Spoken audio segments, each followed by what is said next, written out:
Hoy sorprender a la audiencia televisiva es difícil. Ver televisión es un pasatiempo estadounidense y generaciones crecieron con esa caja. La televisión en vivo, usada para noticias, deportes y un programa de comedia los sábados, mantiene su capacidad de mostrar el drama real en tiempo real. Esas imágenes se vuelven momentos inolvidables de la historia moderna. Así que hoy vamos a profundizar en las cosas más impactantes que se han transmitido en vivo por televisión. Pero antes de comenzar, asegúrate de suscribirte a Weird History. Después de eso, deja un comentario y dinos sobre qué otro acontecimiento televisado te gustaría escuchar. Bien, es hora de hacer historia. En 1986, la NASA estaba viviendo su mayor momento de relaciones públicas desde el alunizaje. La organización enviaría al espacio a la maestra civil Christa McAuliffe. Ella acompañaría a 6 astronautas y transmitiría algunas lecciones a la Tierra desde órbita. Personas de todo el mundo esperaban ver este logro histórico en vivo.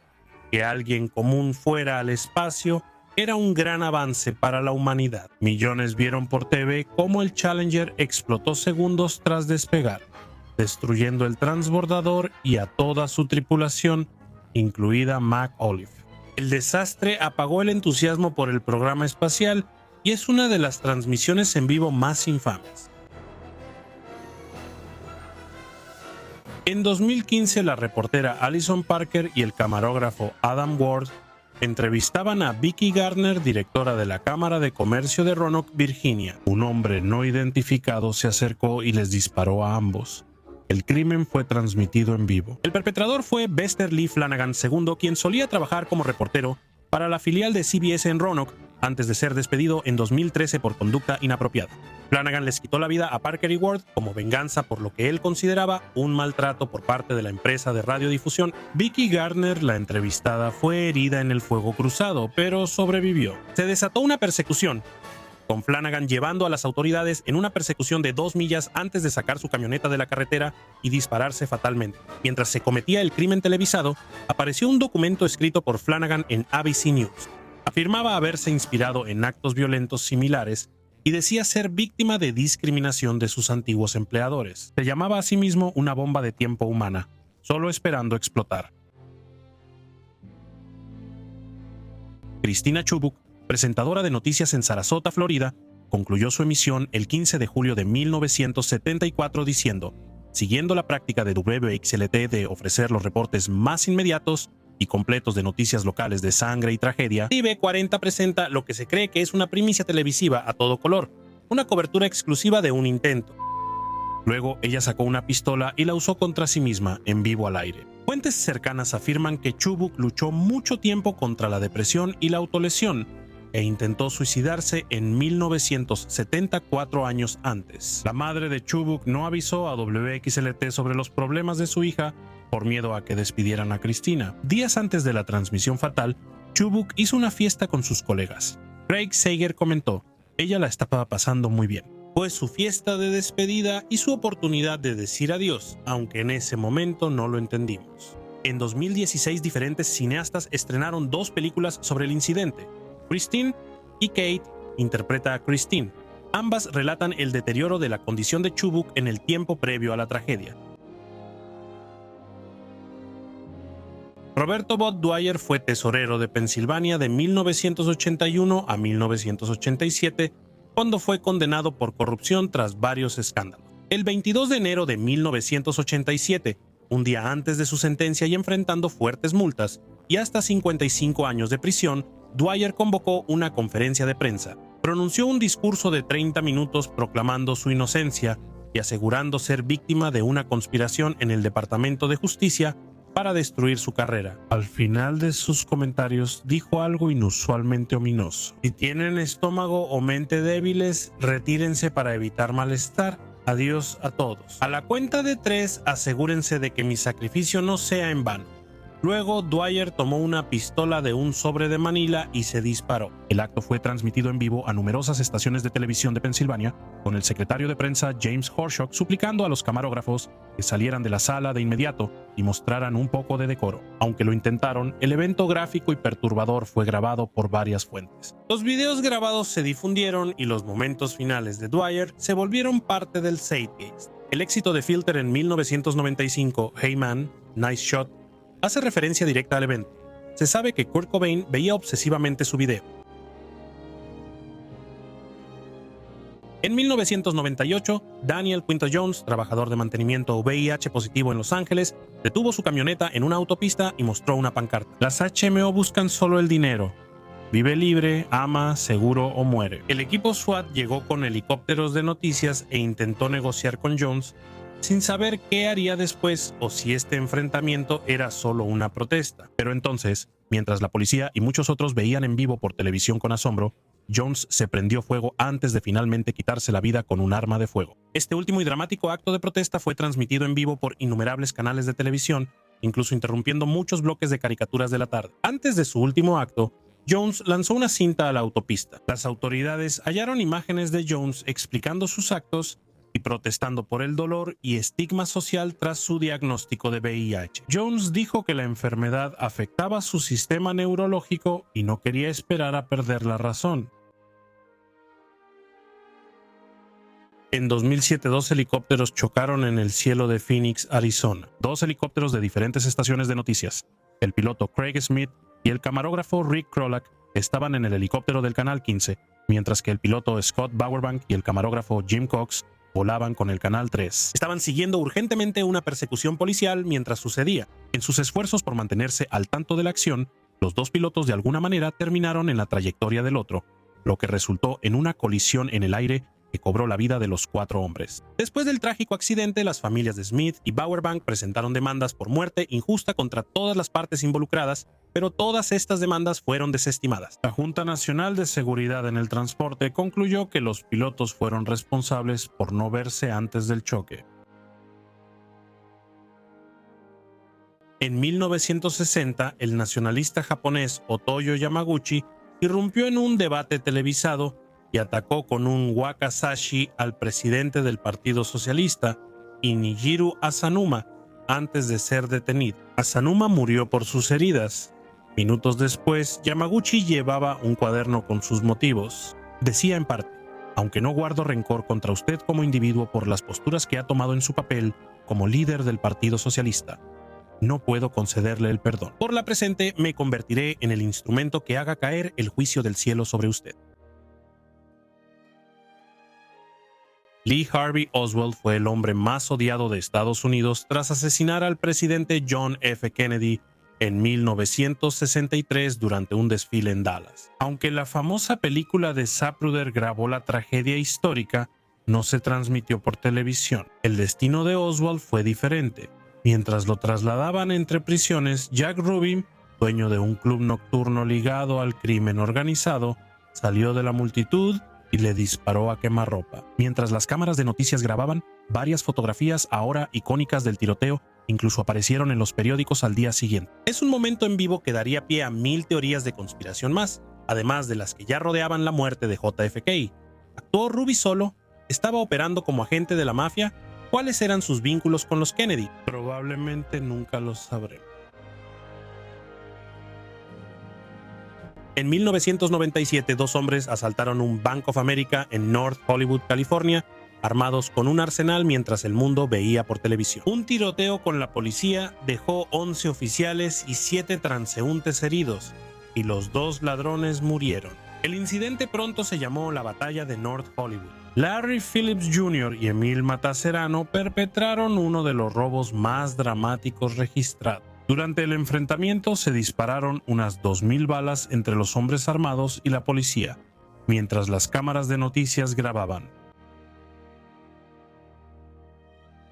Antes, Sean Nelson causaba caos en San Diego con un tanque robado. Veterano del ejército, plomero, adicto a la metanfetamina y quizás con problema mental no diagnosticado. Tras robar un tanque de la Guardia Nacional, el veterano Sean Nelson protagonizó una persecución de 23 minutos en San Diego, causando daños de cientos de miles de dólares. Nelson, tras dejar el ejército, trabajaba como plomero y luchaba contra la adicción, mientras conducía el vehículo blindado entre edificios. Se cree que también tenía otros problemas de salud mental sin tratar. La ola de destrucción de Nelson fue transmitida en TV mientras helicópteros seguían el tanque robado. La persecución acabó cuando un policía subió al tanque y disparó por la escotilla, hiriendo de muerte a Nelson. Las motivaciones de Nelson siguen siendo un misterio, pero algunos creen que solo buscaba dañar servicios públicos sin herir a nadie. El asesinato de John Lennon es una de las muertes más impactantes de la cultura pop, generando siempre las preguntas: ¿quién lo mató y por qué? La muerte de un músico famoso siempre genera preguntas. El asesinato de John Lennon sigue siendo confuso y perturbador, sobre todo porque su asesino se decía fanático. Hoy vamos a explorar algunos de los hechos más desconocidos sobre el asesinato de John Lennon que quizás no conozcas. Regresemos a Nueva York, lunes 8 de diciembre de 1980 en el edificio Dakota. Mark Chapman asesinó a John Lennon el 8 de diciembre de 1980, aunque no fue su primer intento. Gloria Hiroko, esposa de Chapman, dijo que él intentó matar a Lennon 2 meses antes. En 2018, Hiroko contó que Mark viajó a Nueva York 2 meses antes. Regresó asustado y me contó que planeaba matar a Lennon para hacerse un nombre, pero dijo que mi amor lo salvó. Chapman voló a Nueva York en octubre, pero algo lo hizo cambiar de opinión tras un momento de introspección. Chapman le dijo a su esposa que debía madurar y necesitaba tiempo para reflexionar sobre su vida. ¿Por qué Hiroko permitió que Chapman volviera presa a Nueva York en diciembre, sabiendo que 2 meses antes confesó querer asesinar a Lennon? En esa entrevista de 2018, Hiroko dijo: "Solo acepté que Mark hiciera otro viaje porque le creí. Dijo que necesitaba madurar como adulto y esposo, y tiempo para reflexionar, pidiéndome estar sola un tiempo para lograr un matrimonio largo y feliz. Tiró el arma al océano y le creí, pero me mintió". Hiroko recuerda después el momento en que descubrió que Lennon había sido baleado. "Recuerdo que era un lunes, había llegado a casa del trabajo, preparé la cena y estaba viendo la pequeña casa en la pradera. En el programa, Mary acababa de enterarse de que se había quedado ciega cuando, de repente, aparecieron palabras en la parte inferior de la pantalla. John Lennon fue baleado en Nueva York por un hombre caucásico. Esa noche mi vida cambió drásticamente. Ahora era la señora Mark David Chapman, la esposa de un asesino, y no de cualquier asesino, sino de uno cuya víctima era conocida y amada por millones de personas en todo el mundo". Hiroko aún está casada con Chapman y no quiere divorciarse. Como fan de los Beatles, lamento la muerte de John Lennon y siento tristeza por Yoko y su hijo Sean. Actualmente la pareja dispone de 44 horas al año para visitas conyugales. Hiroko dice que usaron ese tiempo para hacer pizzas y tener relación. Lori, ¿todavía lo amas? Sí. Muchísimo, muchísimo, muchísimo. Chapman visitó Nueva York desde Hawái varios días antes de disparar a Lennon. Un día antes de disparar a Lennon, Chapman vio al músico James Taylor en una estación de tren. Taylor vivía cerca del Dakota y recuerda las sirenas y el alboroto en la avenida 72, así como su encuentro casual con Chapman. Su asesino me abordó en la estación del metro, me arrinconó contra la pared, brillando de sudor maniático, e intentó hablarme con un discurso extraño sobre lo que iban a hacer, cómo John le interesaba y cómo contactaría a John Lennon. Fue surrealista haber hablado con él 24 horas antes de que disparara a John. Chapman no solo pensó en dispararle a Lennon. En 1987, Chapman confesó a la revista People que tenía una lista alternativa de posibles objetivos, incluyendo a Paul McCartney, Johnny Carson, Elizabeth Taylor, George C. Scott, Jacqueline Kennedy Onassis, Ronald Reagan y el gobernador de Hawái, George Ariyoshi. En 2010, Chapman dijo que su único criterio para la lista era la fama y eligió a Lennon por conveniencia. ¿Te cuestionas si la fama y cercanía de Lennon con sus fans lo hicieron un blanco? El disparo de Chapman a Lennon no fue su primer encuentro. Después de 2 días de acecharlo, Chapman tuvo contacto con Lennon cuando él y su esposa, Yoko Ono, salían del edificio Dakota hacia una limusina que los esperaba, la cual se dirigía al estudio de grabación Record Plant a 2 millas de distancia. Lennon iba al estudio para terminar Walking on Thin Ice, canción del próximo álbum de Ono. Se tomó el tiempo para firmar autógrafos a varios fanáticos que habían hecho la peregrinación al Dakota. Uno de esos fanáticos era Chapman. Aproximadamente a las 5 p.m., Chapman extendió una copia en vinilo del lanzamiento más reciente de Lennon, Double Fantasy, y le pidió al cantante un autógrafo. Chapman recuerda esa interacción que tuvo con Lennon cuando hicieron contacto. Fue muy amable conmigo, irónicamente muy amable, y fue muy paciente conmigo. La limusina estaba esperando y él se tomó su tiempo conmigo, sacó la pluma y firmó mi álbum. Me preguntó si necesitaba algo, le respondí que no y se fue. Era muy cordial y decente. Habla con un don nadie para firmar un álbum a otro y me pregunta si eso es todo lo que quiero. A mí, él me está dando el autógrafo. No tengo cámara. ¿Qué le doy? Unas 5 horas y 50 minutos después, Chapman y Lennon se encontrarían por última vez. Poco antes de que Chapman consiguiera el autógrafo de Lennon, el cantante se acurrucó desnudo junto a Yoko Ono. Annie Leibovitz tomó la icónica foto en el departamento de la pareja en el edificio Dakota. A Annie Leibovitz le asignaron tomar una foto en solitario de Lennon para la portada de Rolling Stone, pero el cantante insistió en que Yoko Ono también estuviera en la foto. Annie Leibovitz pidió que la pareja se desnudara, pero Yoko Ono rechazó. Primero aceptó posar sin la parte de arriba, pero luego cambió de opinión. Lennon se desnudó, abrazó a Yoko Ono y Annie Leibovitz tomó la foto. Annie Leibovitz admitió que Yoko Ono vestida dio más peso a la imagen. Lennon pidió a Annie Leibovitz que prometiera que la sesión aparecería en la portada al ver las Polaroids de prueba. Esa noche Lennon ya no estaría. Annie Leibovitz consideró explotador publicar la foto tras la muerte de Lennon, pero Rolling Stone la publicó 6 semanas después, el 22 de enero. En 2009, Sean Lennon recreó la foto con su novia Charlotte Kemp Moll, invirtiendo los papeles. Howard Cosell anunció la muerte de Lennon en vivo durante Monday Night Football, pero casi no sucede. Cosell inicialmente se sentía incómodo con la responsabilidad. Cosell y Frank Gifford narraban un partido de Monday Night Football entre los Miami Dolphins y los New England Patriots. Con menos de un minuto restante en el último cuarto, los Pats avanzaban hacia la zona de anotación en busca del touchdown de la victoria.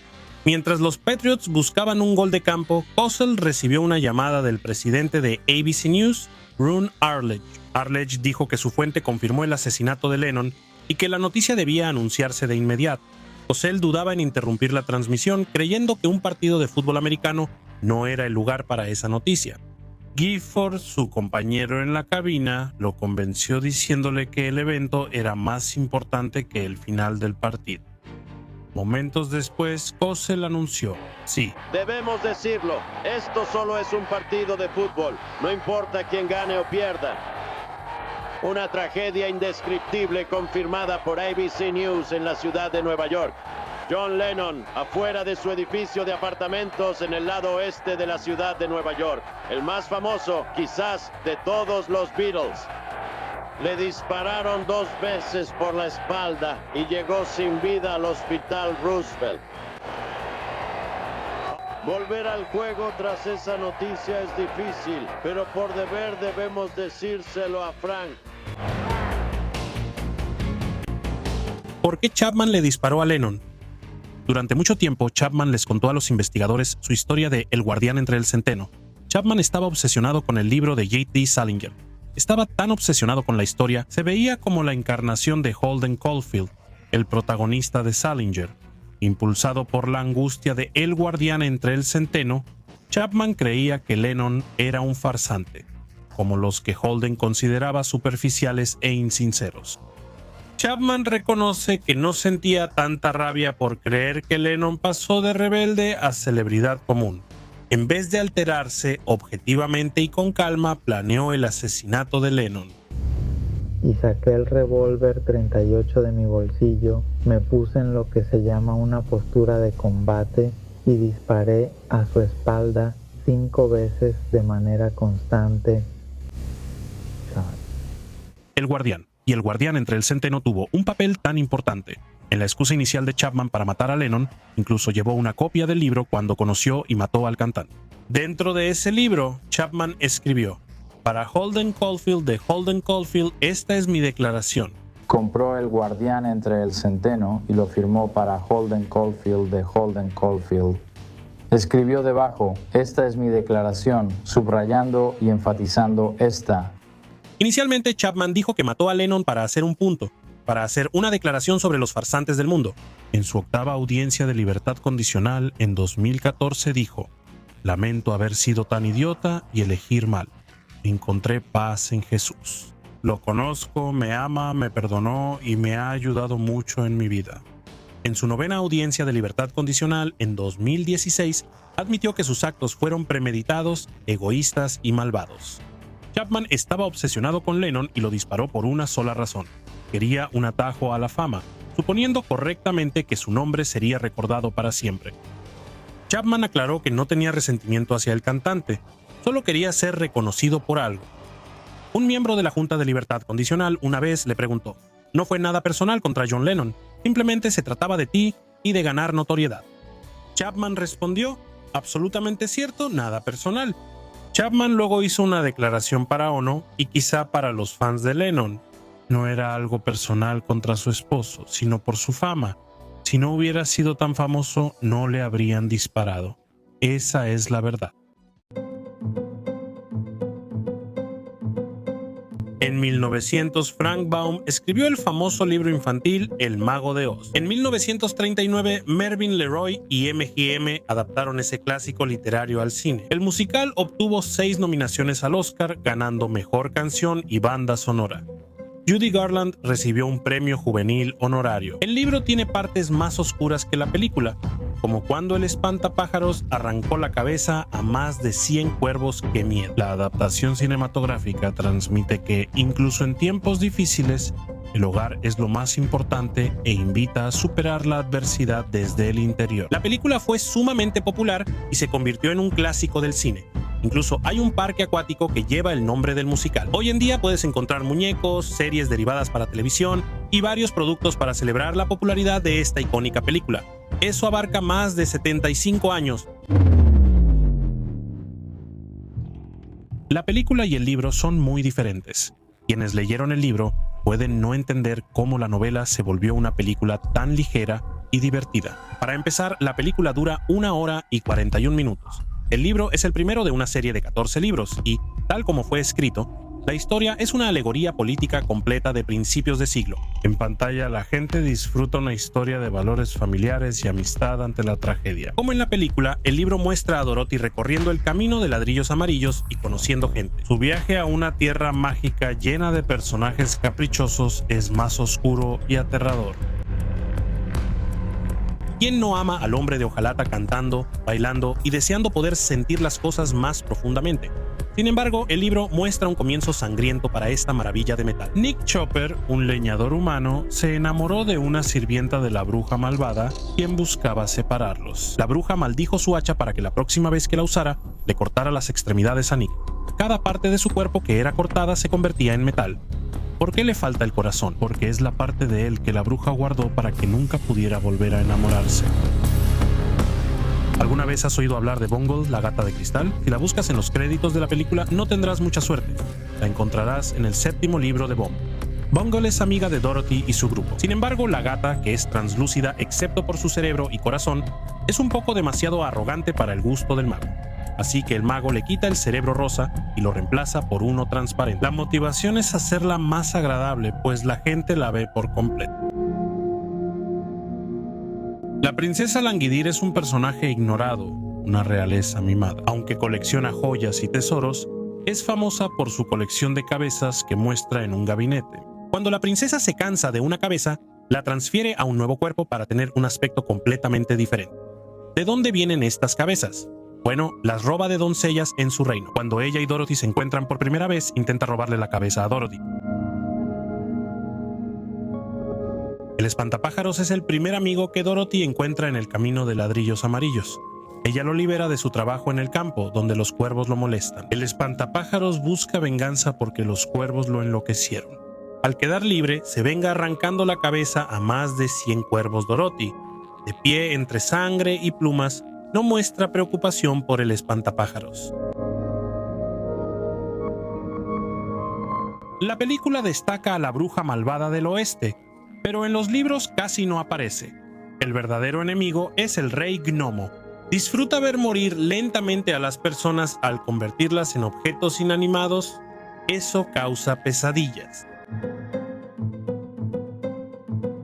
Un hermoso campo de amapolas envenenadas es la forma en que la bruja intenta matar a Dorothy en la película. En En el libro, la bruja envía a 40 lobos para destrozar al grupo. El hombre de hojalata salva a sus amigos desmembrando animales. Por no tener corazón, quizá evitó que todos murieran. En la película, los monos voladores atrapan al grupo cuando fallan las amapolas, algo que no ocurre en el libro, donde aparecen los rodadores buscando venganza. Estas criaturas son hombres cuadrúpedos con brazos y piernas iguales, unidos a ruedas. En vez de monos voladores, tenías a estos velocistas extraños. Al final, el grupo llega a la ciudad de Esmeralda, aún más grandiosa de lo que imaginaron Dorotea y sus amigos. El grupo llega a Pamburia, donde las casas y habitantes son comestibles hechos de palitos de pan. Pobres. Totono controla su hambre y devora a varios habitantes. El señor Pan, líder del pueblo, está furioso por estas pérdidas. El libro termina con Dorothy recibiendo una amenaza de muerte para ser horneada viva junto con sus amigos en los grandes hornos.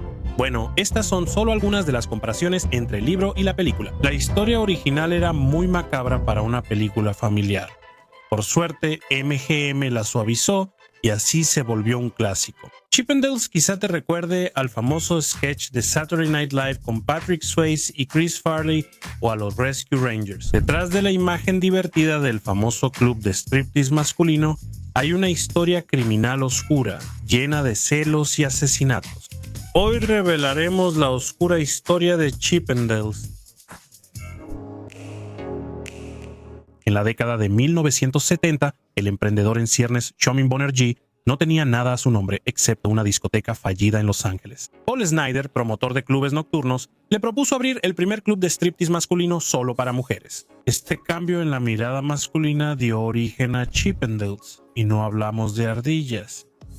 Sus bailarines originales usaron el moño y puños por sugerencia de la novia de Snider, la playmate Dorothy Stratton. La idea fue un éxito, así que Banerjee abrió más locales y sumó un espectáculo itinerante. Pero Chippendales era más que solo diversión atrevida. Un año tras la apertura, Snider y Stratton ya habían muerto. Banerjee contrató criminales para incendiar clubes, eliminar rivales y al coreógrafo original de Chippendales. Pero ya llegaremos a eso, tranquilo. El club original de Chomin Banerjee en Los Ángeles, The Destiny Does, era un sórdido antro de striptease que atraía a una clientela muy depravada. Banerjee incluso hacía que las bailarinas se enfrentaran en luchas de lodo, lo cual no puede ser nada higiénico. Paul Snider, promotor canadiense y aspirante a criminal, propuso cambiar el club de Banerjee a un espectáculo de baile solo masculino. Abriendo el camino hacia el éxito, el incansable Snider también convenció a su pareja, Dorothy Stratton, de posar para Playboy. Snider y Stratton se casaron el 1 de junio de 1979, y ese agosto ella fue Playmate del mes en Playboy. Stratton usó su fama para obtener papeles menores en cine y TV mientras trabajaba en el Playboy Club de Century City. Snider continuó con esquemas dudosos para hacerse rico en el mundo del espectáculo.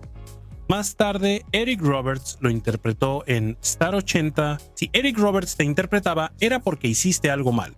Snider también colaboró con Chippendales, creando las corbatas de moño y puños icónicos que los bailarines aún usan. Lo siento, chefs de The Bear, su restaurante difícilmente recibirá tanta atención. Seguro ya viste Magic Mike. Para un club de striptease masculino exitoso, necesitas más que chicos atractivos y ropa llamativa. Si quieren impresionar a alguien, deben saber bailar, no solo quitarse los calcetines.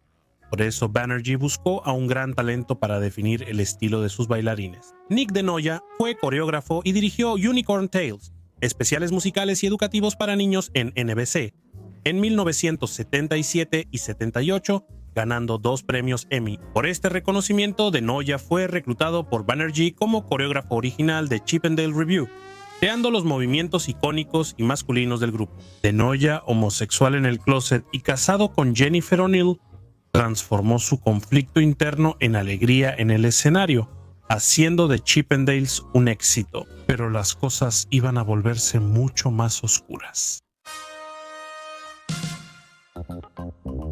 En 1980, Stratton fue nombrada Playmate del año de Playboy y alcanzó la cima de su fama, lo que llevó a Snider al límite. Poco después de sus reconocimientos en Playboy, fue elegida para actuar en la película Ellos rieron de Peter Bogdanovich, un cineasta aclamado, siendo este su papel más importante hasta ese momento. Tras este éxito, Stratton y Snyder se distanciaron y Stratton inició un romance con su director, así que Snyder contrató a un detective para seguirla. La joven estrella pidió el divorcio y planeó mudarse con Bogdanovich, pero eso fue demasiado para Snyder.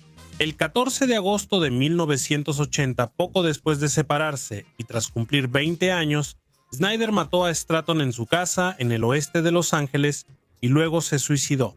El crimen impactó a muchos, sobre todo a Bogdanovich, quien en 1984 escribió La muerte del unicornio sobre el hecho. En su libro y en entrevistas posteriores, Bogdanovich culpó al infame fundador de Playboy, Hugh Hefner, acusándolo de coaccionar a Stratton para tener una aventura a cambio de su éxito, y argumentando que la prohibición de Snyder en la mansión Playboy por parte de Hefner fue la gota que derramó el vaso y desencadenó el brutal crimen. Bogdanovich lo escribió de manera directa en su libro. Cada vez más mujeres, así como un número considerable de hombres, están descubriendo que la filosofía Playboy está en el centro de muchos males de nuestra sociedad. Vaya Pete. Y en cuanto a Hefner, él publicó un comunicado de prensa sombrío después de la muerte de Stratton, expresando su tristeza por la tragedia sin sentido y lamentando el hecho de que la vida de Stratton se hubiera truncado. Justo cuando tanto su vida como su carrera estaban comenzando, Hefner respondió directamente al libro de Bogdanovich. En 1985, a los 58 años, sufrió un derrame cerebral y culpó al cineasta. Dan Rogers, vocero de Hefner, dijo que el derrame cerebral fue causado por el estrés del último año tras el libro de Peter Bogdanovich. Bogdanovich respondió que lamentaba si enfrentarlo a eso influyó en su enfermedad, pero me sentía peor por el costo humano para las mujeres que no emiten comunicados de prensa. Vaya Pete. Pero el caos que rodeaba a Chippendales apenas comenzaba. Para la década de 1980, el coreógrafo Nick DeNoia se había mudado a la ciudad de Nueva York para abrir una sucursal de Chippendales en la costa este, pero no viviría para ver la expansión de la franquicia. En 1987, un sicario se hizo pasar por mensajero. Entró a la oficina de DeNoia y le disparó fatalmente a plena luz del día. Los Chippendales sospecharon de Banerjee de inmediato. Candace Mayron, exproductora asociada de Chippendales, dijo en 2022 que después de 34 años aún es muy doloroso. Cuando Mayron contó a los bailarines sobre la muerte de DeNoia, uno quiso salir corriendo en su tanga para vengarse de Banerjee de inmediato, y Mayron, por su parte, dijo que no tenía ninguna duda de que Banerjee era el responsable. Y Banerjee de hecho confesó el acto cuando se declaró culpable de los cargos presentados por el fiscal de distrito de los Estados Unidos.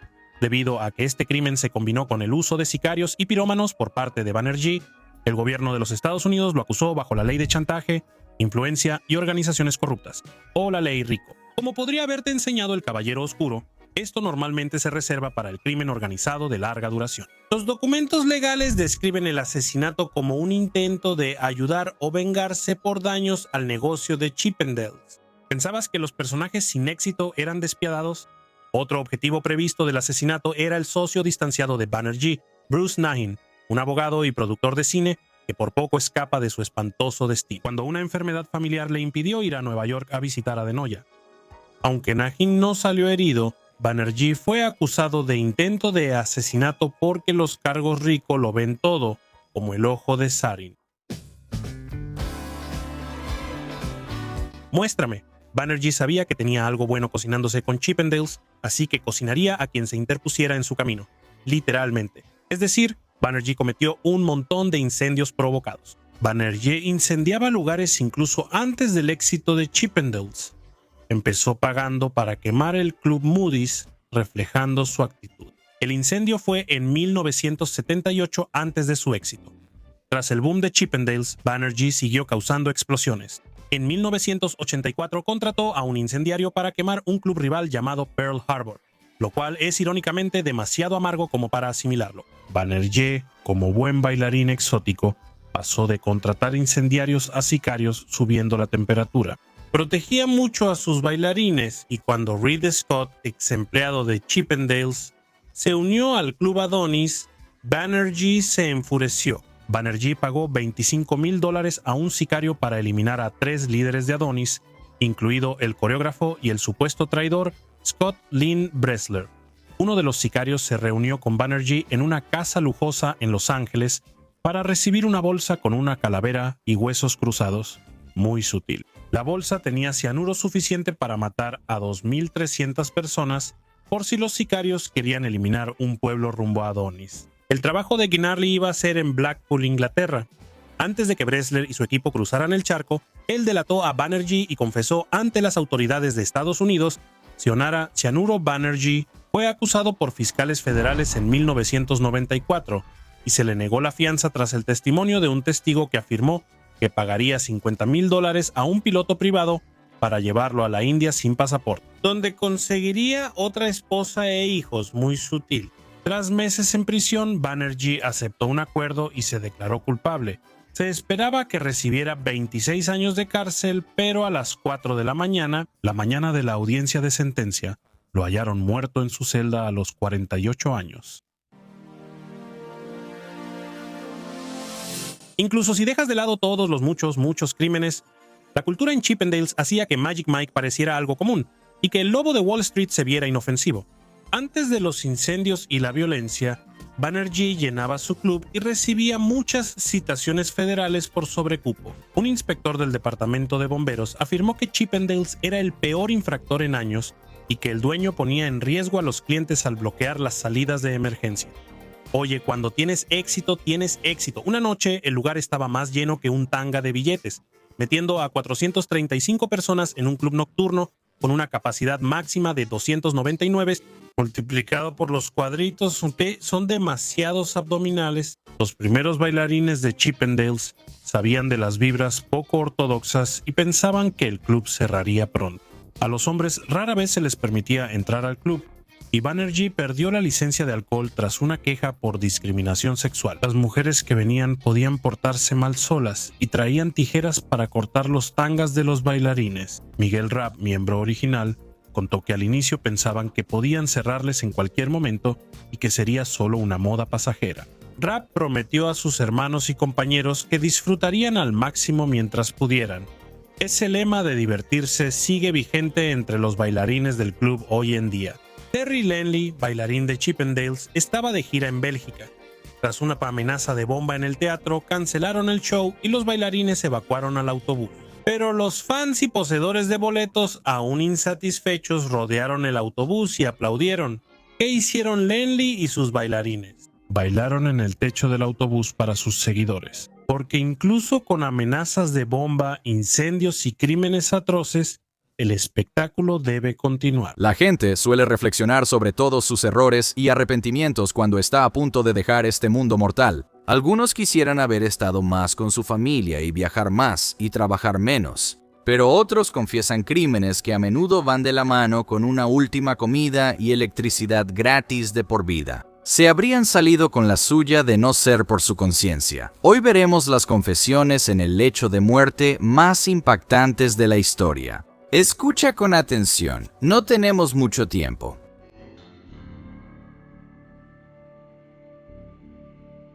En 1974, Amy Billig, de 17 años, se integró totalmente en la subcultura de motociclistas fuera de la ley.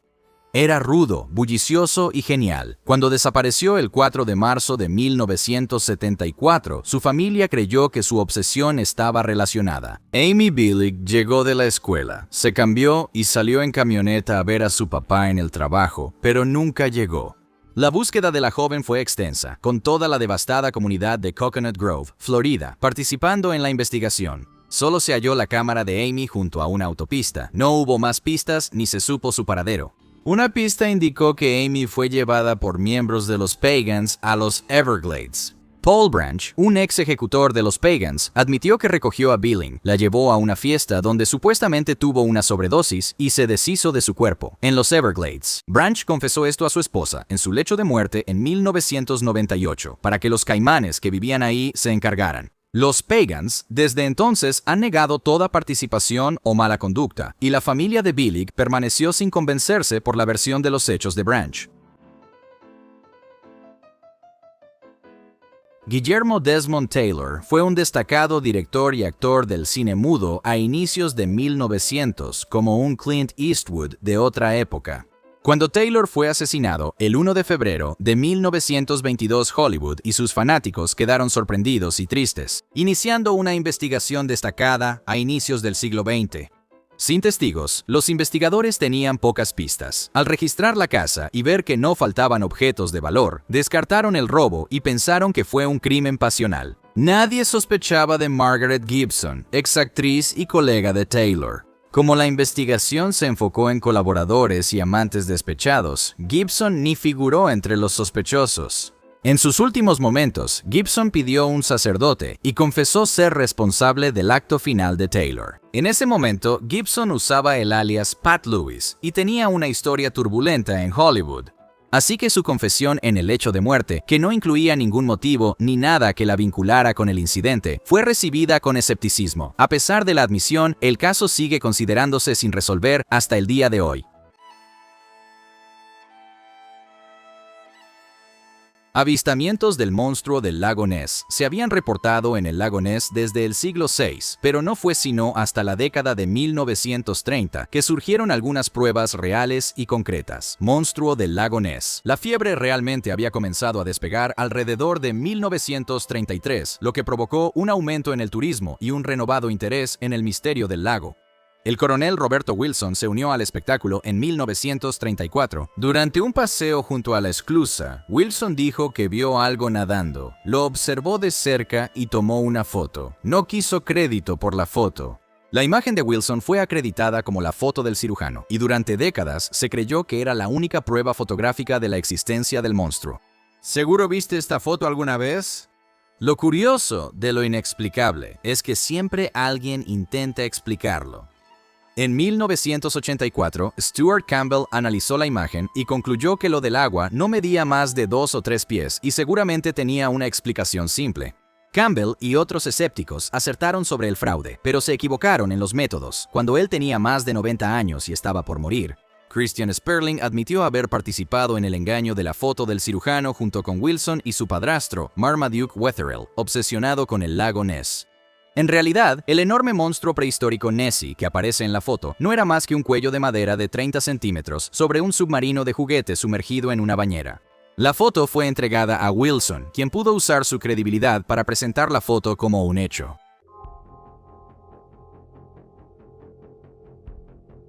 En 1995, una mujer fue hallada muerta, golpeada y quemada en una casa abandonada en Nashville, Tennessee. Había sospechosos creíbles, pero no había pruebas que respaldaran las acusaciones, así que el caso sin resolver permaneció sin solución durante casi 15 años. En 2009, conocemos al recluso de Nashville, James Washington, encarcelado por asesinato en segundo grado desde 2006. Se decía que Washington tuvo un ataque al corazón o convulsión en prisión, y la posibilidad de su inminente muerte lo llevó a confesarle a un guardia de la prisión que él fue quien mató a Joyce Goodner hace todos esos años. Sin embargo, el destino tenía otros planes para Washington, quien se recuperó por completo. Intentó retractarse de su confesión, diciendo que fue una alucinación. Durante el juicio, se supo que Washington tenía una relación con la víctima, algo difícil de imaginar. Tras 3 días de juicio, Washington fue condenado a cadena perpetua sin libertad condicional.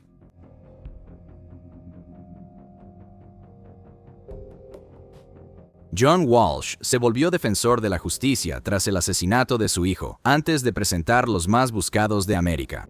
El programa ayudó a Walsh a apoyar a familias en duelo y fue un éxito en Fox por 24 temporadas. Walsh se unió al programa tras la desaparición de su hijo de 6 años en una tienda Sears el 27 de julio de 1981 cuando estuvo fuera de la vista de su madre unos minutos. Hallaron restos de Adam en un canal a 100 millas del centro comercial de Hollywood, Florida, donde lo vieron por última vez. El padre del niño nunca dejó de intentar encontrar al responsable de ese acto atroz y a través del programa de televisión se convirtió en un defensor de los niños desaparecidos en todas partes. Hubo varios sospechosos, entre ellos Otis Toole. Toole fue encarcelado por otro asesinato y confesó junto a Henry Lee Lucas haber secuestrado a Adam, pero luego se retractó. En sus últimos momentos, Toole confesó a su sobrina que cometió el crimen. El caso está cerrado oficialmente, culpando a Toole.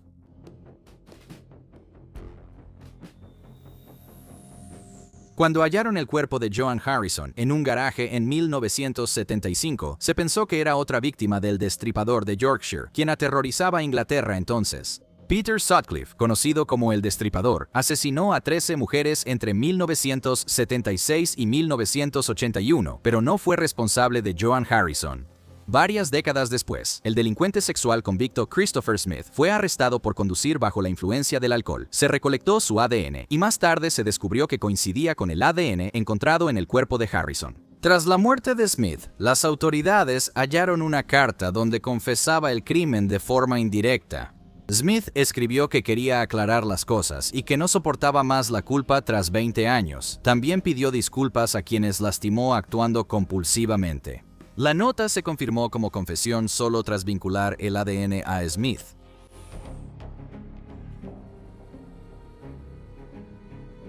James Brewer y su esposa Dorothy vivían en Tennessee. En 1977 se preparaban para ver Star Wars, celebraban a Jimmy Carter y dispararon a sus vecinos por celos. Se había visto a Dorothy platicando con su vecino y exnovio, James Carroll, y su esposo James no estaba nada contento con eso. Brewer, creyendo que Carroll seducía a su esposa, le disparó una noche mientras Dorothy lo esperaba en el auto. Ambos huyeron a Oklahoma y adoptaron nuevas identidades como el señor y la señora Miguel Anderson. Durante su escondite, se volvieron muy devotos de Jesús. Y aparentemente, el asesino, antes conocido como Jaime, había acumulado la culpa de sus acciones a lo largo de los años. En 2009 sufrió un derrame cerebral y pensando que era el final, confesó todo a la policía desde el hospital. Para limpiar su alma antes de morir, imagina su sorpresa al sobrevivir al derrame cerebral y seguir viviendo, aunque, sans, su secreto más oscuro. Él y Dorothy se entregaron en Tennessee. James fue declarado no apto para juicio por su enfermedad y Dorothy no culpable.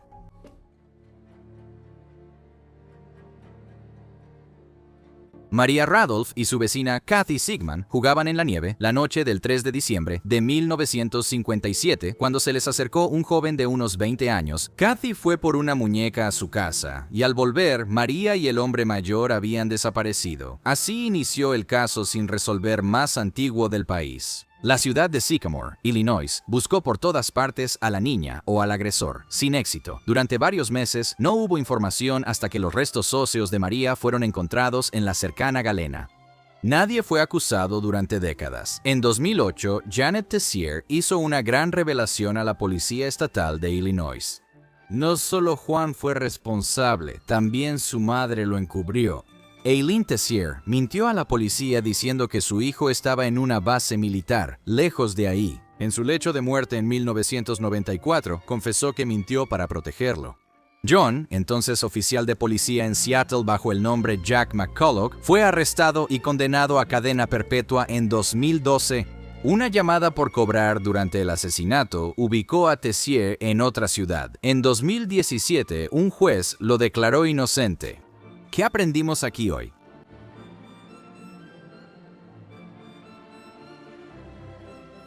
Geraldine Kelly parecía una viuda afligida. Su esposo John murió en un accidente de tráfico mientras volvía a Massachusetts desde California, lo que devastó a la familia. Nada de eso era cierto. John estaba muerto. En 2004, Geraldine admitió haber alterado algunos detalles. El accidente de tráfico en realidad fue un disparo de escopeta que ella misma le dio hace 14 años. Luego puso el cuerpo de su esposo en un congelador. Y asegúrate de estar sentado para esto. El cuerpo todavía estaba ahí.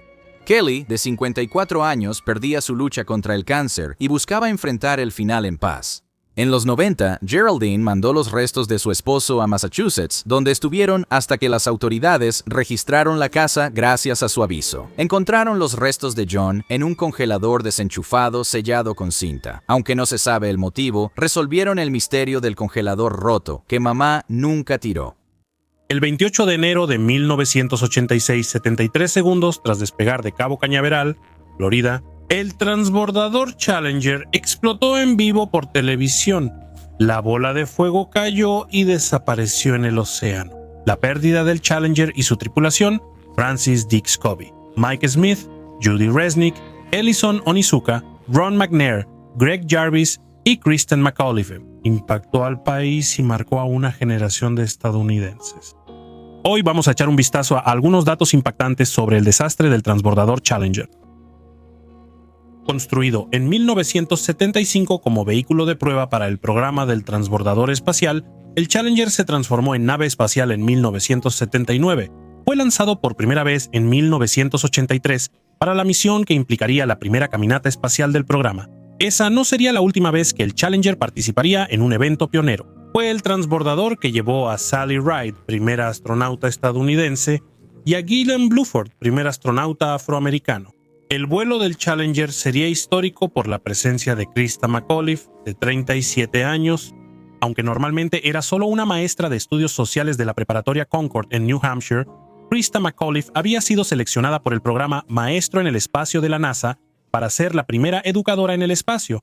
Con el objetivo de inspirar a los niños y generar publicidad para la NASA, el plan era que McAuliffe acompañara a los astronautas del Challenger en órbitas y diera algunas lecciones mientras estuvieran allí. Por Krista McAuliffe, el lanzamiento tuvo gran cobertura mediática y NASA transmitió en vivo a muchas escuelas. Miles de niños, incluso la clase de Krista McAuliffe, presenciaron en vivo la tragedia. Krista McAuliffe no era la única en el Challenger que atraía la atención de los niños. La NASA también hizo esfuerzos para que el personaje principal de Plaza Sésamo, Big Bird, estuviera en el transbordador. Incluso contactaron a Carol Spinney, el querido actor del Gran Muppet Amarillo, para unirse a la misión. El plan nunca fue aprobado por el control de misión, pero en 2015 la NASA sí confirmó que la conversación con Carol Spinney y los productores de Plaza Sésamo ocurrió. El piloto de la misión STS-51L de la NASA era Mike Smith. Sería su primer y último vuelo al espacio. Smith también tiene la distinción de haber pronunciado las últimas palabras grabadas por algún miembro de la tripulación del Challenger.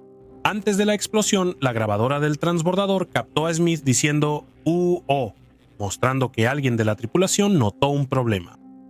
Mike Smith no fue el único que sabía que algo andaba mal antes de la explosión. La noche previa al lanzamiento, ingenieros de Morton Thiokol intentaron convencer a sus superiores de retrasar la misión. Se llevó a cabo una reunión donde los ingenieros señalaron que el lanzamiento estaba programado para realizarse en un clima más frío que cualquier lanzamiento anterior del transbordador. Esto era importante porque los anillos de goma O a menudo fallaban en frío al sellar partes del transbordador. Lamentablemente, los ingenieros fueron ignorados por sus supervisores. Bob Everling, uno de los ingenieros, salió de la reunión y le dijo a su esposa: "Va a explotar". Décadas después, Everling recordaría que la NASA ya había decidido despegar para demostrarle al mundo que tenían razón, pero no era así. Everling se retiró tras el desastre.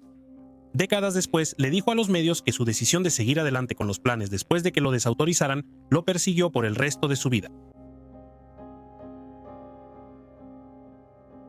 Los ingenieros de Morton Thiokol acertaron en sus predicciones. El lanzamiento fue a temperaturas bajo cero y al despegar falló la junta tórica del propulsor derecho.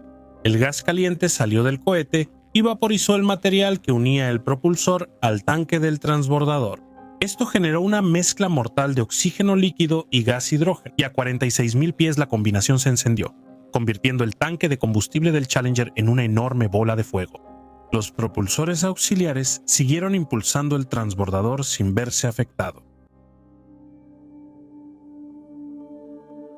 Tras el desastre, se pensó que la tripulación del transbordador murió al instante. Sin embargo, después la evidencia apuntó a un escenario más perturbador que la NASA intentó ocultar. Tropic del Miami Herald investigó el accidente y descubrió que, contrario a informes iniciales, la cabina del transbordador no se despresurizó en la explosión. Esto significa que la tripulación probablemente estuvo viva y consciente durante todo el descenso de 3 millas desde el cielo hasta el océano Atlántico.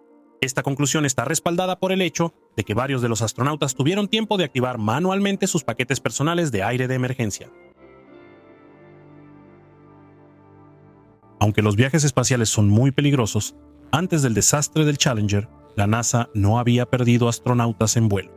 Las únicas muertes previas del programa fueron las de los astronautas del Apolo 1, Roger Chaffee, Virgil Gus Grissom y Edward White, fallecidos en un incendio durante una prueba en tierra el 27 de enero de 1967.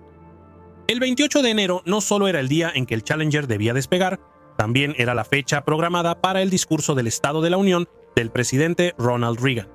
A 6 horas del desastre, el presidente pospuso el discurso anual para informar personalmente al pueblo estadounidense sobre la tragedia. La tripulación del transbordador espacial Challenger nos honró por la manera en que vivieron sus vidas. Este discurso sería aclamado como uno de los mejores de Reagan, todo un testimonio para un hombre cuyo apodo era el Gran Comunicador. Gracias. La explosión del Challenger dispersó restos en el Atlántico y los equipos tardaron semanas en recuperarlos. 6 semanas después, buzos navales hallaron la cabina de la tripulación a 30 metros de profundidad y 24 kilómetros al este de Cabo Cañaveral. Los restos de los astronautas fueron recuperados y aquellos que pudieron ser identificados fueron devueltos a sus familias. Los no identificados fueron enterrados bajo un monumento en el Cementerio Nacional de Arlington. Tras el desastre, los investigadores concluyeron que la NASA violó deliberadamente las reglas de lanzamiento. Los ingenieros advirtieron que el frío era excesivo para continuar la misión y lanzar iba contra los procedimientos de la NASA. Ken Elif, ex jefe científico de la NASA, afirmó que ignorar las reglas fue la causa principal del accidente. ¿Por qué la NASA ignoró las advertencias? La Comisión Rogers indicó que se aceleraron los tiempos de lanzamiento, influyendo en la decisión de lanzar. Para alcanzar la meta de 24 misiones anuales, la NASA exigió a su personal y sistemas más de lo que podían.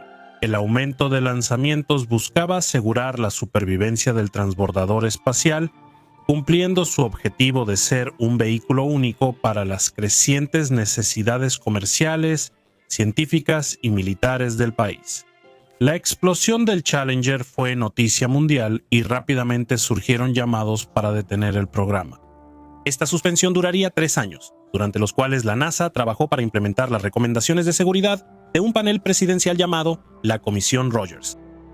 La comisión, con astronautas destacados como Neil Armstrong y Sally Ride, se creó para evitar futuros desastres similares y en general cumplió su objetivo. Hasta 2003 la NASA no tuvo otro incidente trágico. Esa vez el transbordador Columbia se incendió al reentrar. Restos del Challenger continuaron llegando a la costa de Florida tras el desastre. En diciembre de 1996, casi 11 años tras la explosión, personas en Cocoa Beach, a más de 20 millas del Centro Espacial Kennedy, hallaron 2 grandes piezas del transbordador arrastradas por las olas. Las piezas eran tan grandes que la NASA usó una cargadora frontal para moverlas de la playa. La muerte de Christa McAuliffe afectó gravemente al programa espacial con consecuencias que duraron décadas. Pasaron 22 años antes de que la NASA enviara a otro civil al espacio. Esa civil fue Barbara Morgan, suplente de Christa McAuliffe, en la misión original del Challenger. Morgan, como Christa McAuliffe, era maestra de estudios sociales e inglés y se unió a la tripulación del Endeavour en una exitosa misión en 2007. La explosión del Challenger transformó a Estados Unidos y su programa espacial. Inspiró a artistas que plasmaron la tragedia en esculturas, canciones y programas de televisión. Un ejemplo de esto fue en el concierto Rendezvous Houston en 1986 con el músico Jean-Michel Jarre, amigo del Challenger. El astronauta Ronald McNair interpretó un solo de saxofón que el propio McNair tenía la intención de tocar durante la misión fallida. La pista después fue sampleada por Frank Turner, Adam Young, John Denver y Beyoncé. Las valientes y maravillosas personas que estaban a bordo del transbordador espacial Challenger se llama Volando para mí. El desastre también fue mencionado en programas populares como Punky Brewster y Viaje a las Estrellas. La nueva generación. Estábamos viendo el despegue del transbordador espacial, explotó.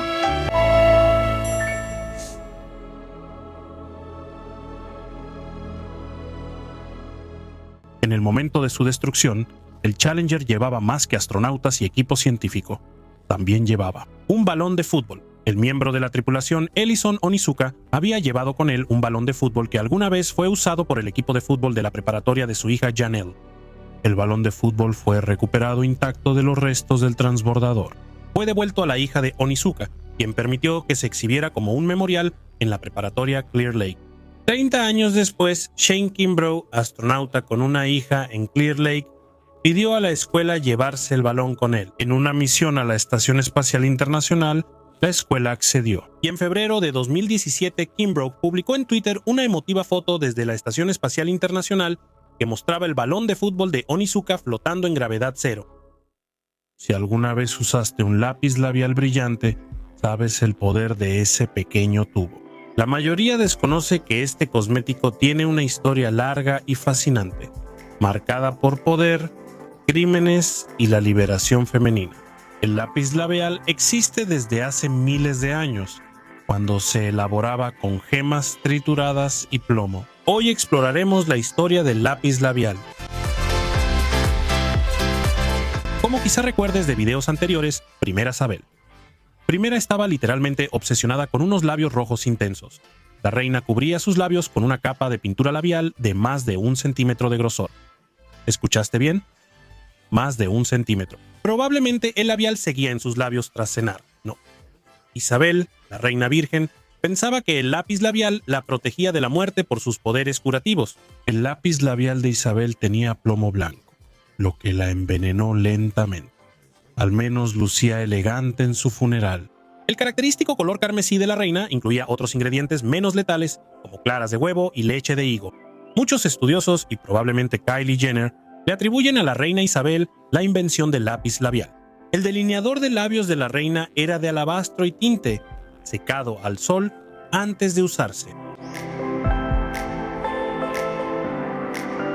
El Parlamento inglés estuvo tan molesto por el lápiz labial que intentó prohibirlo. En 1650 fracasó el intento de prohibir maquillaje, parches negros y ropa indecente en mujeres, pero en 1770 Gran Bretaña sí prohibió el lápiz labial. El Parlamento decía que las mujeres usaban cosméticos para engañar a los hombres y casarse. El Parlamento logró vincular el lápiz labial con la brujería y prometió anular cualquier matrimonio causado por el uso del lápiz labial. Seamos sinceros, si el lápiz labial fuera brujería, no tendrías que aplicarlo tan seguido.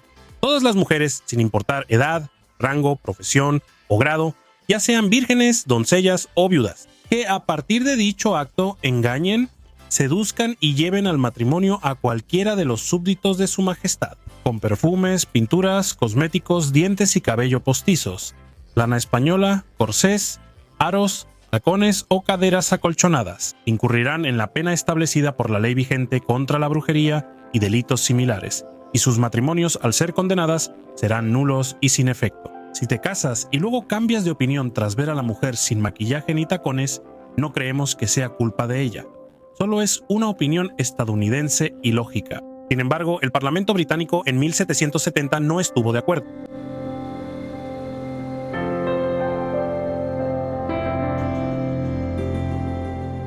A principios del siglo XX, el labial se asociaba con la rebeldía, y las famosas sufragistas declararon que el labial era un símbolo de la emancipación femenina. En la manifestación sufragista de Nueva York en 1912, las mujeres usaron labios rojos como símbolo de independencia. Esto sorprendió a los hombres y popularizó la tendencia. Éramos más inocentes. En los años 20, las flappers usaron labios rojos para escandalizar a los mayores. Un comentarista en 1923 escribió que el lápiz labial ha generado más críticas que cualquier otra excentricidad femenina. Puede parecer que ha capturado la imaginación femenina con más fuerza que cualquier otro recurso específico de la moda. Apareció una nueva brecha generacional, con jóvenes acudiendo en masa a comprar los recién inventados tubos de lápiz labial, mientras que sus madres evitaban esa práctica. En ese entonces, el lápiz labial era bastante rebelde.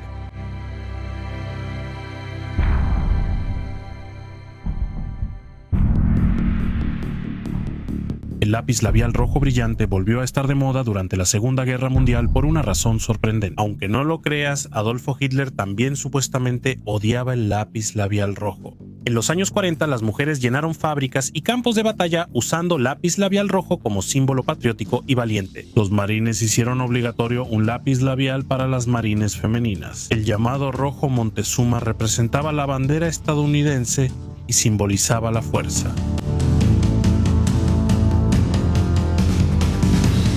Los primeros escritores cristianos estaban tan intimidados por el lápiz labial que lo declararon pecado. San Jerónimo consideró que el lápiz labial iba contra Dios al cambiar la apariencia femenina.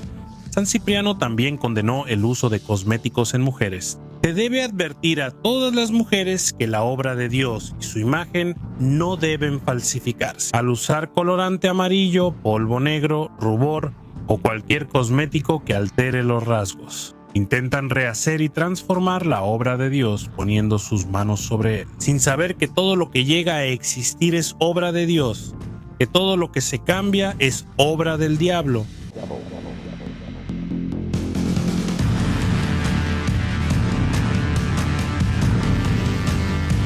Para los egipcios, el maquillaje no era solo un fenómeno femenino.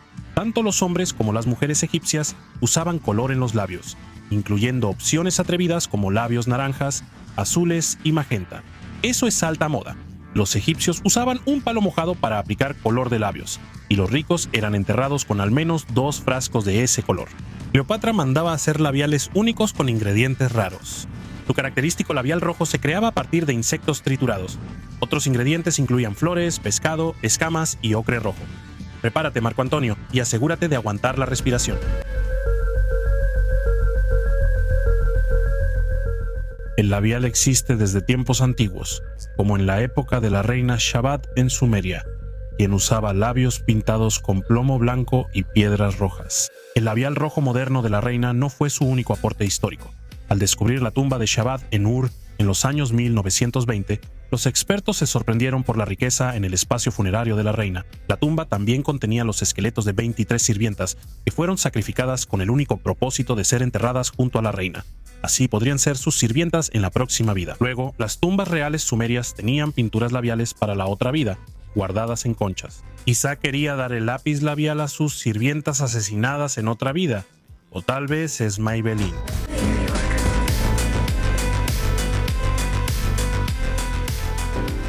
Aunque los británicos pudieron prohibir el lápiz labial, seguía siendo popular. En los buenos tiempos de los Estados Unidos de América, o más exactamente en las colonias americanas, las mujeres coloniales cambiaban el color de sus labios frotando cintas rojas en sus labios y chupando limones. Una marca de licor colonial prometía volver rojos los labios de quienes lo bebieran. Quizá confundieron los labios con la nariz y las marcas del gin. Martha Washington, la primera dama, hacía su carmín de labios mezclando manteca de cerdo y spermaceti, sustancia de las ballenas. Eso suena muy asqueroso. Los antiguos griegos desalentaban a la mayoría de las mujeres de usar lápiz labial. Sin embargo, se animaba a las prostitutas a usar color en los labios para que fueran más fáciles de identificar. La primera ley sobre el lápiz labial castigaba a prostitutas por salir sin él, pues los griegos creían que así engañaban a los hombres haciéndoles pensar que eran damas naturales.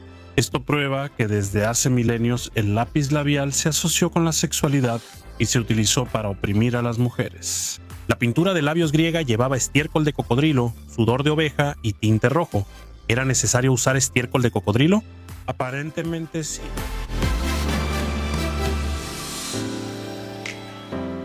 A finales del siglo XIX, el lápiz labial empezó a ganar popularidad porque todas las chicas atractivas y modernas de la era victoriana comenzaron a usarlo. En la década de 1880, la marca francesa de cosméticos Guerlain vendió el primer lápiz labial comercialmente exitoso, hecho de toronja y mantequilla. Sin embargo, aunque los lápices labiales empezaron a aparecer en las tiendas departamentales, aplicarse lápiz labial se consideraba una experiencia sumamente privada. Sarah Bernhardt escandalizó en el siglo XIX solo por ponerse lápiz labial en público. Para nosotros, la gente moderna, eso puede sonar completamente normal, pero si fueras una persona del siglo XIX habría sido un verdadero escándalo. En el siglo XVII, los aristócratas y nobles ingleses comenzaron a usar color en los labios. Algunos tonos de lápiz labial eran símbolo de clases altas y diferenciaban el estatus social. En la corte de Eduardo, 4 hombres y mujeres usaban color en los labios. El rey usaba lápiz labial, incluso uno oficial llamado carne cruda. Los victorianos preferían labios al natural y evitaban el lápiz labial. Los victorianos creían que el maquillaje hacía que las mujeres parecieran más valiosas, por eso rechazaban el lápiz labial. La reina Victoria decía que maquillarse era de mala educación. Solo prostitutas y actrices usaban labial. Otras mujeres seguían buscando labios pintados en secreto. Unas se mordían los labios para enrojecerlos. Otras usaban bálsamo con color diciendo que era para labios secos. En los años 80, el lápiz labial rojo enfrentó una fuerte competencia de los tonos rosados y rosas. mientras que en los 90 surgieron los tonos nude y marrones. Hoy en día, el lápiz labial rojo brillante sigue siendo una opción popular, con estrellas como Taylor Swift que han traído de vuelta el clásico labio rojo. Si creías que Kylie Jenner inventó el lápiz labial en 2016, te equivocas. Desde La Noche de los Muertos Vivientes hasta series como Yellow Jackets y Santa Clarita Diet, los humanos muestran una fascinación morbosa por comerse entre sí. Se han publicado informes sobre este tema tanto en la historia antigua como en la reciente, proporcionando un relato sombrío de a lo que los humanos han recurrido para sobrevivir. Pero el ritualismo y la religión también han jugado un papel en el consumo de lo que llamaremos delicadamente carne seca de personas. Así que hoy vamos a abrir el apetito con la historia del canibalismo. Alejandro Sawney Bean encabezó una banda de caníbales en Escocia hacia 1400. Aún se desconoce el periodo exacto de su existencia y si realmente existió. La historia dice que Bean era un curtidor de East Lothian que se mudó a una cueva remota con su esposa.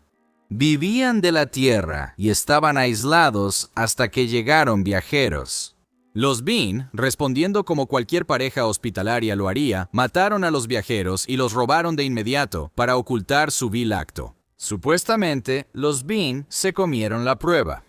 Finalmente fueron derrotados cuando una de sus posibles víctimas escapó y alertó a las autoridades, que en ese entonces eran en su mayoría solo turbas enfurecidas. El grupo enviado para derrotar a Bean halló restos curándose y cocinándose, y acabaron con los Bean en Halloween de 1589. Definitivamente eso no va a causar ningún tipo de maldición. Si algo se acerca a un villano de película de terror en la vida real, son personas como Peter Nears y Peter Stump, hombres con nombres idénticos y gustos idénticos, aunque poco convencionales. El primer Peters fue Nears, un bandido alemán del siglo XVI y ghoul ocasional. Si Nears andaba cerca, mejor alejarse. Nears disfrutaba de todos los sabores, hombres, mujeres embarazadas y quizás su favorito de todos, corazones de fetos. Él creía que consumir a otros humanos le daba poderes mágicos, aunque tenemos que enfatizar que eso definitivamente no es cierto, así que por favor, no intenten esto en casa. Nears finalmente confesó al menos 75 asesinatos a los que presumiblemente se refería como comidas. Nears finalmente escapó de la prisión durante varios años, lo cual es sorprendente, porque si estuvieras vigilando a un hombre con el estómago lleno de 6 docenas de humanos, probablemente nunca le quitarías los ojos de encima. Fue recapturado y ejecutado en 1581. Nears dijo que su conteo final fue de unas 544 personas. Pero si estamos hablando de devoradores de piel del siglo XVI, tenemos que hablar de Peter Stubb, también conocido como Peter Stump, también conocido como Awu, el hombre lobo de Bedburg. Como Nears, Stubb comía personas, sobre todo corazones fetales, pero él lo hacía disfrazado de lobo, un traje que el diablo le dio de niño. Ese tipo nunca deja recibo de regalo, así que Stubb no puede devolverlo para cambiarlo. Curiosamente, la idea del hombre lobo no era exclusiva de Europa en el siglo XVI. Michel Verdun y Pierre Bourgault, dos hombres lobo acusados de comer carne humana, actuaron en París a inicios de 1500. Los relatos de personas que comen carne humana son mucho más antiguos.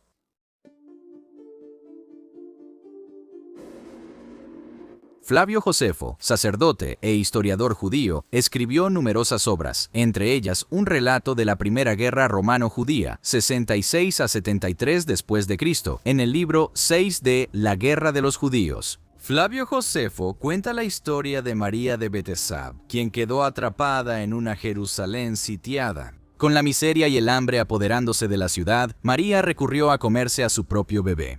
Otros carroñeros se acercaron a ver qué comía, y probablemente se arrepintieron. Ella dijo que, al ser su hijo, podía hacer lo que quisiera. Los carroñeros rechazaron su invitación a la comida, y al final todos supieron lo que hizo. Ahora, si esta historia es literalmente cierta o no, es algo que está en debate, ya que puede que simplemente se haya contado como una parábola espeluznante sobre la crueldad de la guerra de asedio.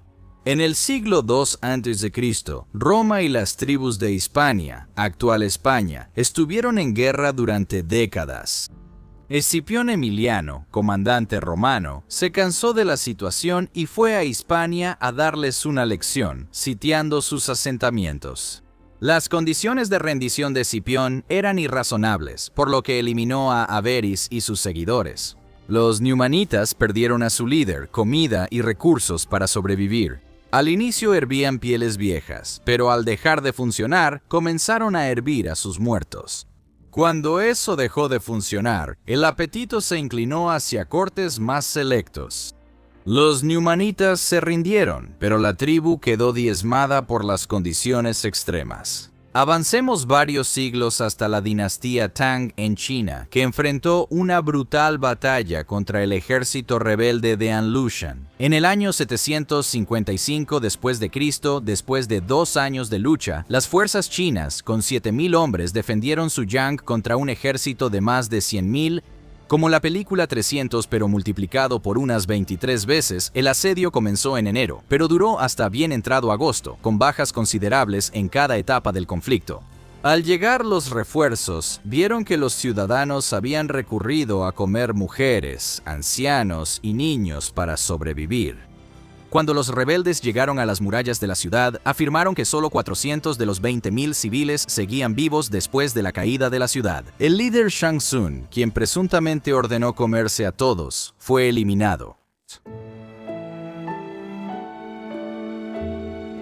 El verano de 1314 a 1316 fue una época difícil para Gran Bretaña y gran parte de Europa. La lluvia casi no paró, pudrió las cosechas, ahogó el ganado y retrasó la mayoría de las series mundiales. Si sumas las fuertes lluvias y la Guerra de los 100 años, obtienes una tierra devastada por naturaleza y hombre, condiciones ideales para la hambruna, que es exactamente lo que acabó con el 10% de la población entre 1315 y 1317. Había poca comida y aún menos esperanza. La gente, desesperada por el hambre, llegó a comer carne de caballo, perros y, según algunos informes, criminales ahorcados o incluso a sus propios hijos. El abandono infantil era común en esa época, inspirando el cuento de Hansel y Gretel, 2 niños abandonados y casi devorados. Ahora esa historia tiene más sentido. La hambruna de la papa en Irlanda, en los 1840, fue devastadora para agricultores y ciudadanos. Cuando llegó el moho Phytophthora infestans, se perdió la posibilidad de cultivar alimentos y gran parte de la población irlandesa cayó en la desesperación. El primer ministro Sir Roberto Peel intentó llevar a cabo esfuerzos de ayuda. Sin embargo, su sucesor decidió que lo mejor era dejar que los irlandeses se las arreglaran por sí mismos, lo que llevó a una emigración masiva y a la pérdida de casi 1 millón de vidas para 1851. Cuando la fuente de alimento de papa desaparece y los cadáveres se acumulan, no se necesita mucha matemática para saber cómo equilibrar la ecuación. Sacerdotes parroquiales documentaron canibalismo en Cork, Galway, Kerry y Mayo. ¿Estamos seguros? ¿Jonathan Swift estaba bromeando cuando escribió una modesta proposición? Jack Want, abogado australiano y amante de la navegación, deseaba una nueva embarcación para disfrutar el mar. Viajó a Inglaterra para comprar la Mignonette, una embarcación de 52 pies ideal para Want y sus deseos. La única manera de llevar un barco grande a casa era contratar una tripulación para navegarlo. Want reunió a una tripulación formada por el capitán Tom Dudley, Edwin Stevens, Edmund Brooks y el grumete de 17 años, Richard Parker.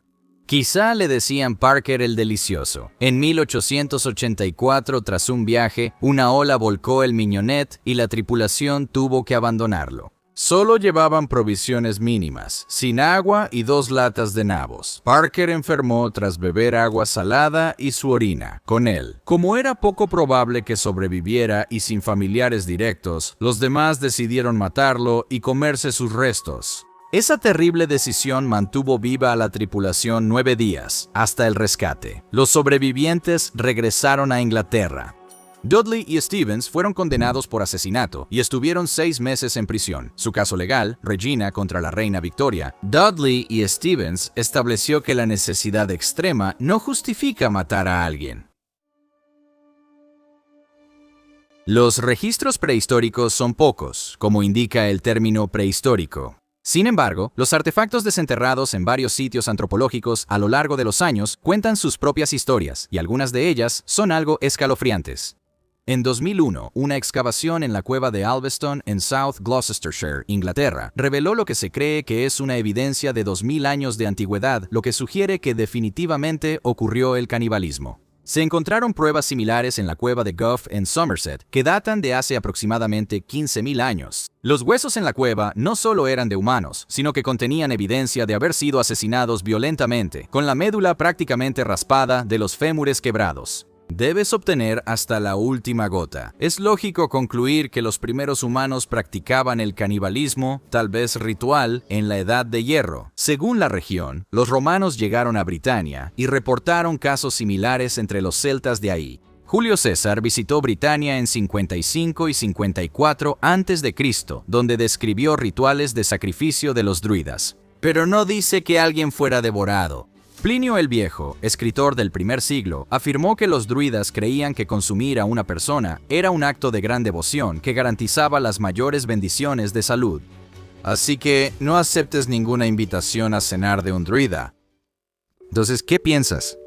¿Cuál de estos relatos sombríos te sorprendió más? Déjanos saber en los comentarios abajo. Y ya que estás aquí, revisa más de estos otros videos de nuestra extraña historia.